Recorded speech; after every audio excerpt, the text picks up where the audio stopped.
Good day, readers and viewers of Embassy Direct.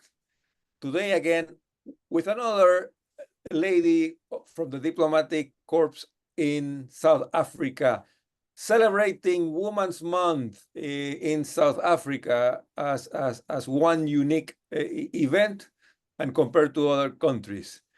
In this moment, with the pleasant company of Her Excellency Joan Thomas Edwards, from that island where we remember Bob Marley, the rum cake, and so many other nice things. How are you today, Her Excellency? Ambassador Rodrigo, it's such a pleasure to share this space with you. Thank you for having me. It's been very good. It's now, there are many things happening in addition to Women's Month. It's also the independence, the 62nd independence of Jamaica. The 62nd year, we celebrated that yesterday. And it's also the Olympics. So we're not only known for the rum cake and the reggae music, we are known for sports. Yeah, of course, you do. We are a sporting nation. Yes, definitely. You have always shown a very, even there was a time, remember that story that you participated in the snow sled, you know? Yes, bobsled, yes. We take on challenges anywhere they are. We don't have snow in Jamaica. That's right. We have a team for bobsled. Correct. And for those James Bond lovers, obviously, the Golden Eye and Jan Fleming. Dr. No. That's so many stories behind. But High Commissioner, why don't you start by sharing your personal and professional experience so far? We were just talking a few minutes ago about that it's not your first time in South Africa, so please share your apparent love to this country. Okay. Firstly, I am a career diplomat. I have been in the Foreign Service for the past 35 years. Joined the Foreign Service just after university and moved through the ranks, and I came to South Africa in 2006 when we started the new High Commission here. As you know, Jamaica and South Africa, we have strong historical links, and we thought that it was important to have a presence on the continent. So we established the first High Commission in 2006. I was here as the acting High Commissioner for 3 years and did the groundwork for establishing the new mission. I mean, from a computer to a chair to whatever, just setting up the High Commission, but also laying the foundation for diplomatic relations, stronger diplomatic relations. So we had cooperation agreements in sports, culture, arts and culture, science and technology, now presently tourism. So we have been trying to build on that historical relationship for a more tangible expression of, you know, our closeness as two nations. So yes, so then I moved on to London as a Deputy High Commissioner, and I've now returned. Since 2023, last year, April, I have come back as the High Commissioner for Jamaica. Well, I'm actually stunned and happy to hear, because there's so much commonalities between us. Apart from being diplomats in South Africa, the fact that we come from basically the same region, you know, the Caribbean, and that you have been twice representing your country. Same case here, and you opened the mission. I opened the mission of Panama. So many coincidences. So I think that I must become a third-time ambassador in order to break that tie that we have. Yeah. But coming back to seriously, it's the month of August when South Africa commemorates Women's Month. It's beyond celebration. Is an historic moment that is commemorated, because it's part of the struggle. It's part of the movement you were very close, your country was very close to the whole struggle movement. So how do you identify with the celebration of Women's Month in South Africa? The relationship, the bond is so palpable, it's so strong, because we can identify with our own struggle. As for Jamaica, when we got adult suffrage for women, when women could vote, actually that was all the way in the 1940s, when the women had the right to vote. And so we can identify with South Africa in terms of their struggle. As you know, and you rightly said, we identified with South Africa when they were going through the days of apartheid. Jamaica was one of the countries that stood with them internationally to bring attention to it and to even propose and implement the first boycotts against the apartheid regime. With that also, we identified also with the struggle of the women.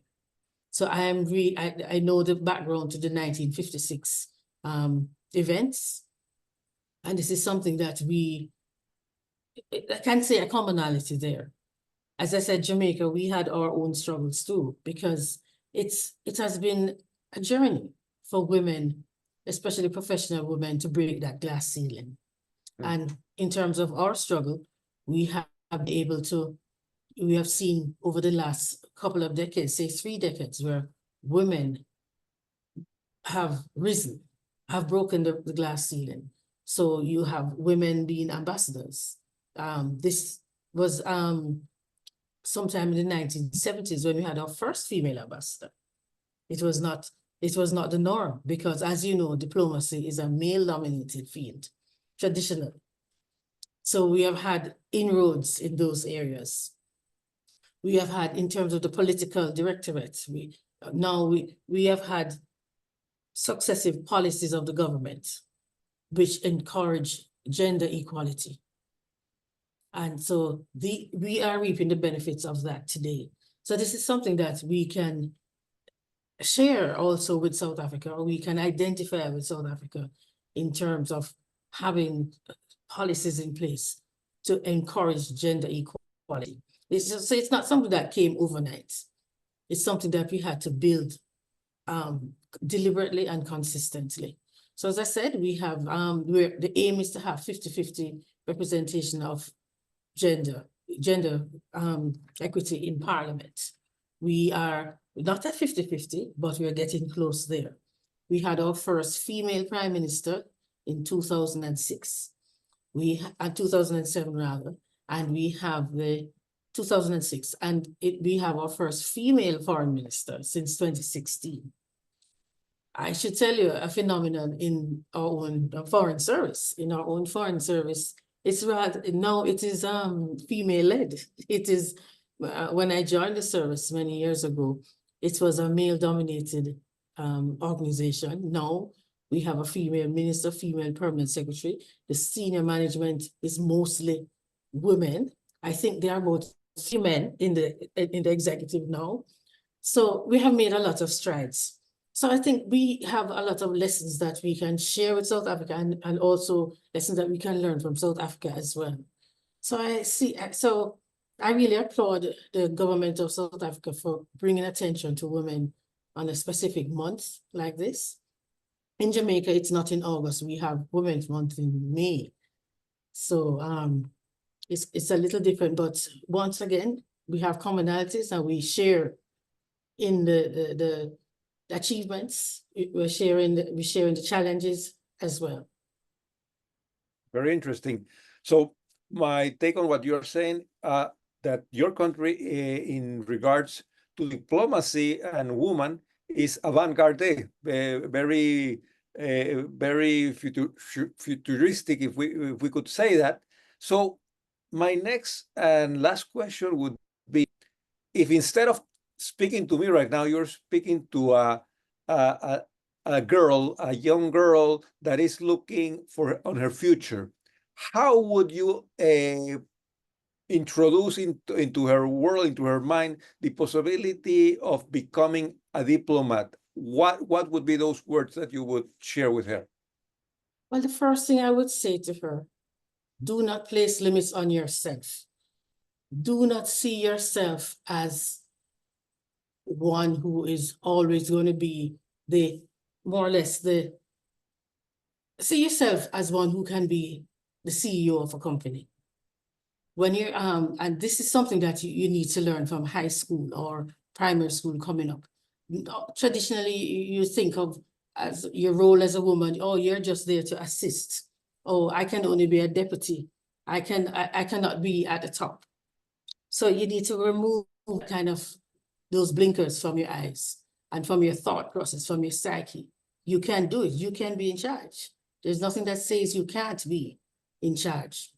Women and men have distinct roles. We have different roles. I'm not one here promoting feminism per se, but one that where women and men have different roles. Women can be in leadership too. Yes, as a woman, you are a nurturer, you bear children, but you can have both. So don't limit yourself. Never limit yourself to say that I can't do it because I am a woman. Because there are several others who have gone ahead of you, who have paved the way for you. So I think it gives a woman a disservice when they say, oh, well, oh, no, I can't, or or let a man do it. If you have the capability and the qualification, why not compete? That should not be in your thoughts. And then I would encourage a woman also, get yourself qualified. Get yourself, aim high. Be whatever you want to be. Do not put inhibitions on yourself because of your gender. You can do it. And look at others. And I would always share my experience, See, I had very strong women in my life. My mom is a strong woman. And, you see the example where she believed in working hard. You have to work hard. There's no two ways around it. And you will get opposition, but turn every opposition into an opportunity to move up. Look at the positive side of things. I'm always saying that even to my own staff. Look at the glass half full rather than half empty. And never place any limits on yourself. So much wise words, Excellency. We really appreciate you sharing all these thoughts and your personal experiences. So this is actually a great commemoration of Women's Month through your words. Embassy Direct is here at your service to promote Jamaica, your culture, your business, and as a travel destination. So please feel free to keep in contact with us. And I hold you accountable for my piece of rum cake. So you are most welcome. You're most welcome. You're most welcome. So happy Women's Month and all the best in the rest of your diplomatic career. Thank you very much. It was a pleasure. All the best to Embassy Direct, and I applaud you for what you're doing in terms of promoting and sharing with the world the different cultures. It's a good thing. And thank you for taking on the theme of women. Thank you.